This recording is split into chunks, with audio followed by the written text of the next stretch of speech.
Who pities who now? You got me. But how do we now decide who is more embarrassing? Ooh, that's a good point. Huh. That's weird. What? What do you mean? Yeah, well, usually when I need a scapegoat to make fun of, Buffalo shows up. Weren't you worse than Buffalo last year? Yeah. Oh, God. Am I the new Buffalo? Huh. I feel like the weight of the world just lifted off my shoulders. Did something good happen to me? Low quality fans of a high quality Bruins team. That is not a dub, but we don't care because it's the preseason, right? Right. We're going to have a little blurb at the back end of this about just the general vibe from this one. I get it. You're concerned. I think that's reasonable. But should the Flyers be concerned that a bunch of our AHL guys just beat them 2 days ago? Yeah? Oh. It's the preseason, baby. Who cares? Let's talk about this because we do have largely our NHL roster put into this game, at least the forwards. We'll get into it. So, our top line, Geeky, Lindholm, Pasta. Elias Lindholm, obviously. But that is a set line to start the season at the top. That's not going to be debated. We've known that for months now. Like, that's your line. First line. There you go. Zaka, Middlestat, Arvidsson. The game wouldn't finish with those three together, but it was my assumption that there'd be basically that for the second line in some way, unless Middlestat got pushed down, or potentially Arvidsson, who didn't have an amazing game, but I still think quietly he's our better option for that second line. Blumel, Minton, Patra. That is another line that's absolutely an option for the third. They did not have the results that you might want, although they did have a couple shifts. Jeannot, Corrali, Steves, just missing Kostelic or Asamont. I kind of want both Kostelic and Asamont over Corrali, Steves. We'll see how that goes. Zadorov, McAvoy, Lindholm, Peak, Brunet, Sweezy, and then Swayman's going to get the full game. Like Hammonds described. Nailed it. I don't have a lot of things to talk about before we actually talk about the game. Let's talk about this first period after the drops. I have one note about the first period. Technically two notes about the first period. The first note is with 6:25 left. The shots are 2-2, by the way. 6:25 left, not in, left. There's roughing on Andre, and we're going to go to power play. The second note is, nope. That's about the power play. So we're going to keep moving.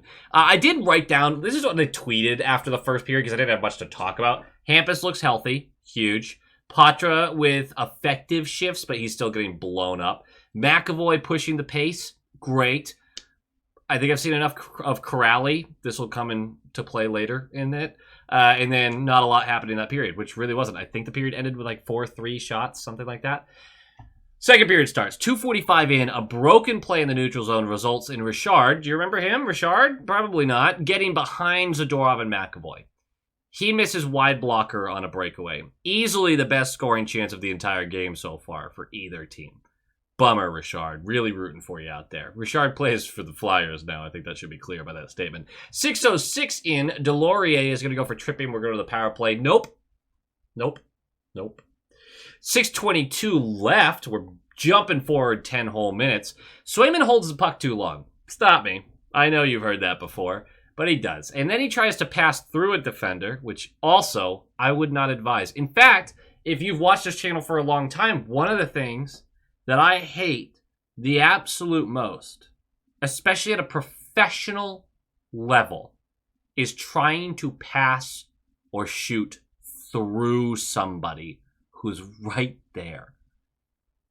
Don't do it. Stop doing it. Don't do it. So Swayman does that. A puck gets kicked around behind the net, turns it over. Then, of course, we're not going to come up with it, unfortunately. Forrester is going to grab it. He's going to swing around the net. Swayman's back in his spot by this point, but he has to be deep in his net because puck's coming around the side. He's going to pass it off to Noah Cates, who's alone in the slot, who's going to beat Swayman blocker side. Now, not much Brunet can do here because The puck violently bounced to him off the deflection and quickly was turned over. And not much that Swayman can do about the save here because, I mean, that's a perfect shot from in the slot right in front of him. But Swayman, again, his puck handling just screws him. It's just... I would be way more comfortable with Swayman just being like, unless I have all the time in the world, I don't touch the puck. Sturm's system doesn't allow that. Sturm has active goaltenders in his system based on what I'm hearing them talk about. Obviously, I haven't analyzed his entire system to the level to be like, his goaltenders are really active. So it's 1-0, about 6 minutes left of the second period against, again, a largely AHL version of the Flyers while the Bruins are playing damn near everyone. 5:28 left. Pasta for holding. We're going to go to the penalty kill. We do kill it. We do kill it. The penalty kill doesn't look good and turns the puck over multiple times, but it does get killed. 3:14 left. So just after that penalty gets killed. Pasta jumps out of the box, grabs the puck, sliding up the left wall after Brunet forced the turnover. He turns to skate it into the neutral zone, has Jeannot sprinting through the right side. Dishes it up to him. Jeannot's going to get down to that right circle, maybe just a little past halfway down that right circle, and going to whip it back up to Pasta, who trailed him. Pasta's going to feed Corrali, who gets inside positioning in the slot, skating towards the net, and it's a perfect deflection, top glove corner, and it's 1-1, and everyone's very, very excited. 24 seconds left of the period. Brunet, I thought he was very good this game. I really did for most of it. But he tries to hammer the puck down into the zone from the left point. And it gets blocked. Play goes back behind him. Abels sprints down the right side with the puck. Now, Jeannot and Sweezy are there to play defense, but they miscommunicate. Jeannot was correct in backing off. Sweezy should have jumped him because he had the better angle, and Jeannot should have moved towards the center to defend off the rebound. But they didn't communicate it well. I'm mostly going to harp on Sweezy here for not doing it. Either way, it allows him to shoot from the right circle. Still a little bit of distance, but he has a clear shot on Swayman. Swayman also has a clear eye on this puck, and it beats him cleanly low blocker. 2-1, late in the period, going into the third down by a goal. Swayman, dude. You turn the puck over behind your own net, resulted in a goal against. And then you get beat cleanly from just a bit of distance. You're not silencing the haters. I need you to silence the haters, brother. He's shaking off the rust, though. I'm not that concerned. We'll move on. Third period starts. The third period, if you were going to rewatch this game, watch the highlights of the first 3 goals and then go to the third period and watch the entire third period. The first 2 periods were brutally boring. There was really not much going on. But 1 minute into the third period, where we're down by a goal, remember that, Geeky goes for boarding. It was very much boarding. We're going to the penalty kill. 50 seconds into the penalty kill, Jeannot and Zacha earn a 2-on-1 shorthanded. Jeannot, down the right side, has a perfect pass to Zacha, who goes posting out. We're back. All of it. We are so back. Zacha posting out, the king of ping? Beautiful. You love to see it. Not like in a literal sense, but in a fun way, you love to see it. We do kill the rest of it. Again, the penalty kill doesn't look good, but we do kill it. We have 11 shots on net through 44 minutes. And Elias Lindholm has a chance on the inside bottom corner of the right circle. It's a sharp angle, and he does have a player across the crease. A little too far across the crease. So he, knowing that we only have 11 shots through 44 minutes, opts to pass. And it is... I don't even remember who he's passing to here. I think I took it down. I don't even know. It's Geeky. Wicked sharp angle for him. Hits the side of the net. Like nothing happening here. Shoot the damn puck. Guys, it's Dan Vladar in net, who made some good saves. He made some good saves. But shoot the puck. 11 shots on net through 44 minutes. 4:32 in. We're going to go for too many men. Penalty kill. We do kill it. Again, it's a bad-looking penalty kill, but the job's getting done, so whatever. The system's not in place is what I'm trying to get across about the penalty kill right now. So we do get a crazy sequence about midway through. It's all Bruins for about 60 seconds straight. We're forcing turnovers. We're getting the puck on net. Peak makes a poor pass. up the right wall to the point that no one filled in. Well, this results in Grebenkin getting a breakaway on Swayman. Swayman comes up with the big save, transition the other way after Elias strips the puck away from a flyer and rushes through the neutral zone. He's going to dish off a perfect pass to Geeky, who goes glove side. Vladar gets a piece, but not quite enough, and it's 2-2.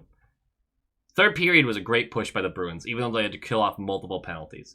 They were all over the Flyers. We're going to go to overtime, unable to find any finishing plays in overtime. In fact, Geeky takes another penalty, hooking with about 2 minutes left, so we have to kill that off, which we do. And that penalty kill genuinely looked good for a 4-on-3. But we go to the shootout. We don't score a single goal in the shootout, we lose. Whatever. It's a preseason game, not the end of the world. But the game notes are quite simple. Because we have a lot of NHL players, I'm not going to do like the every player gets a review like I was doing with the younger guys who are not sure if they're making the team or not. But this game in general puts a bad taste in your mouth, right? The penalty kill didn't allow a goal, but it was scrambling often and turned the puck over way too much. The power play looks abysmal. Swayman made some big-time saves, but also let in a softie and turned it over, resulting in another goal against. The offense was stagnant and struggled to create, leading to only 15 shots on net at the end of regulation. But all the usual excuses exist for this. Shaking off rust, new systems, new line mates, and they didn't fold. They pushed back in the third, they stayed in the game, they forced overtime, forced a shootout. You can feed either wolf. You can feed the wolf of hope and optimism, or feed the wolf of negativity and pessimism. I'm going to feed the wolf of optimism. I'm going to look at this through a glass half full kind of sense. Yes, there are concerns, but this team has a better vibe, a better presence than last year's, and I'm going to lean into that. We know scoring goals is going to be a struggle this year. We do need to eliminate some of the defensive mistakes and the Swayman turnovers, because if goaltending and defense are what they need to be, we're a competitive team. Struggling to score? Sure, but we're competitive. That can be interesting.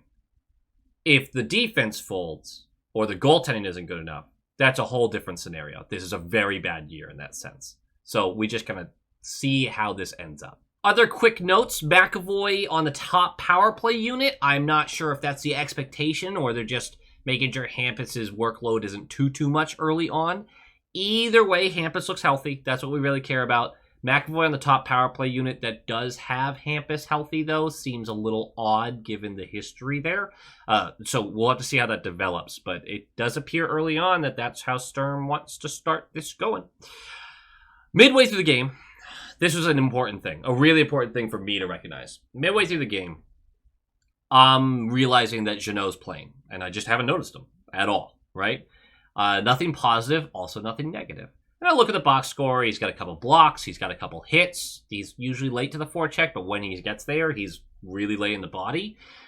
And then I decide, okay, fourth line comes out, let's really pay attention to this guy. Let's see what he's doing right now.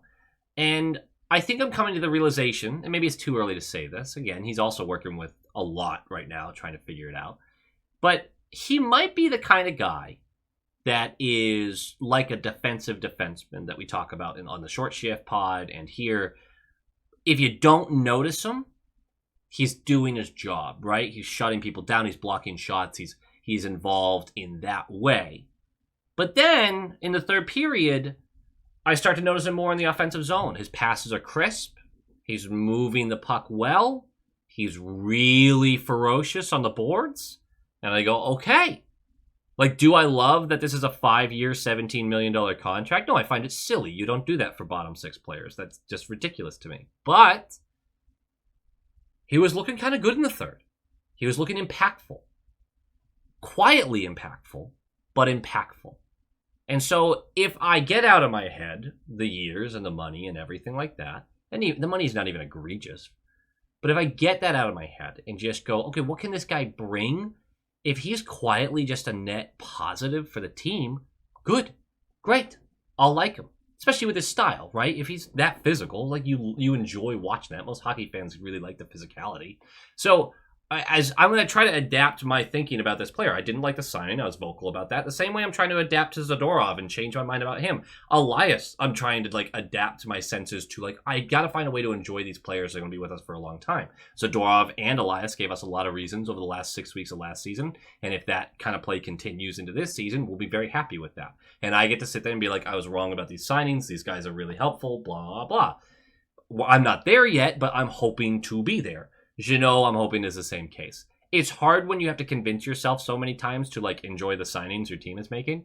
But, I mean, if I can find a way to enjoy it, let's do that. So, Jeannot, midway through, kind of frustrated with, but then the more I thought about it, the more I looked at it, I went, net positive. We're good. And he really was. He had a really good, impactful third, I thought. Other little notes here. Middlestat was bad and should feel bad. That game was gross from him. He had a couple nice passes in the offensive zone, a couple nice keeps, but some bad turnovers, ridiculously dumb ones too. Fumbling the puck, not finding teammates who are open. Just not a good game for Middlestat. And in a very similar sense, I know he had a goal. Guys, I know. I'm very comfortable with Corrali not making this team. He does not have a lot of juice out there. And yes, that one play to score the goal was nice. He had a couple good forechecks, but for the most part, was left in the dust in most plays. Wasn't helpful in transition other than the goal. So this is another one of those box score versus actual process ones where, and it's funny I've had to say that this much this preseason. I don't remember preseasons past being like this, but I am not vibing with his whole 60-minute game by any means, especially when you have a guy like Asamont and Kostelic who I feel are better suited and should be in those positions in the fourth line. So we'll see how that develops as well. You guys have been great about giving your takes. I am reading all of these comments. I know I'm not replying to everything. We're still getting ramped up towards the season, but you guys have been great about giving your takes below. Please continue to do so. Like, comment, subscribe, share maybe, and go Bees. Go Bees!